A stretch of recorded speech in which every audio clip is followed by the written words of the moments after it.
Welcome to Tender's Talk. I'm your host, Adam Henderson, and today we're going to talk about Hyrule Warriors Definitive Edition and whether or not it really is worth the buy. It comes out May 18th, and it is a combination of the Wii U and 3DS games with a few additions. But before we get into those additions, let's talk about Hyrule Warriors itself. So Hyrule Warriors is a Zelda-based Musou game or Warriors game. And a Warriors game is just a romp. You run through, you kill thousands of enemies per level. You feel really powerful. Your character is just over the top, able to slice through enemies like a hot knife through butter. Feels really good, but it gets really repetitive. And that's pretty much how all the Warriors games are. So that's what it is. And if you're not into that game at all, Hyrule Warriors isn't going to change your mind. I'll tell you that right now. It is not worth buying it if you don't like that kind of game.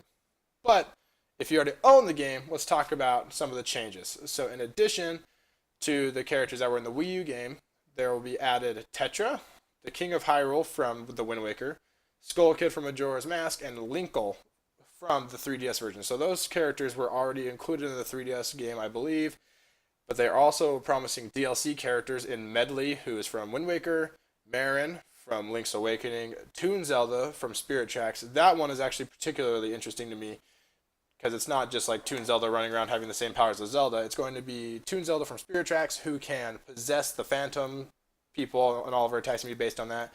I think those could be pretty cool. And then from A Link Between Worlds, they're going to have Ravio and Yuga, who both seem pretty bland to me, but they may be cool. Who knows? And in addition to the characters, there's also a new mode, which is My Fairy, where you raise fairies to help you in battle. I assume they will increase your battle stats or something, and they'll allow you to run faster. You'll be able to deal more damage. Maybe it'll make it so your special attack gauge goes up quicker. Stuff like that. I don't think it'll have a major impact on how you play, but it's just a fun little mode that you might be into. So now that we've talked about the additions, let's talk about whether or not this game really is worth buying. So we're going to go through a few things. Number one, if you like a robust gaming experience with a lot of variety, I would say no. Like most Warriors games, as mentioned before, this game is extremely repetitive. Even in the hundreds of hours that are in this game, in the adventure mode and the story mode and everything combined, this game doesn't ever present anything so creative that it differentiates each level from another, other than from maybe different scenery and different music, which, side note, the music is pretty rocking in this game. Some rocked out versions of Zelda songs, pretty cool. Alright, next, number two. If you want a game that will last hundreds of hours, this is a game for you.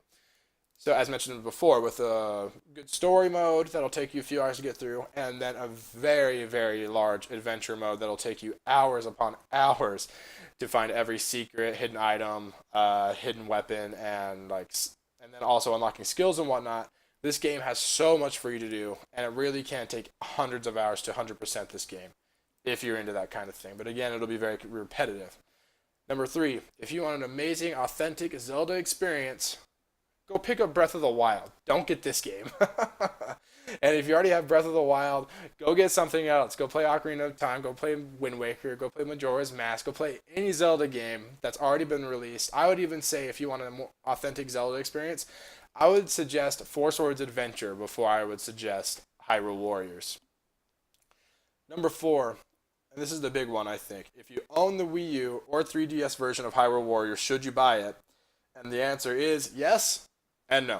So Wii U, no. If you own the Wii U version of Hyrule Warriors, don't worry about the Switch version. I don't think the changes in the game justify buying the game twice. But the 3DS version ran so poorly with the bad frame rates and really bad pop-in that I think it is definitely worth buying twice, double dipping on this game, because it's such a better play experience than what you got on the 3DS. Alright, thanks for listening, guys. Remember to like, comment, subscribe, all that good stuff, and I'll catch you guys next time.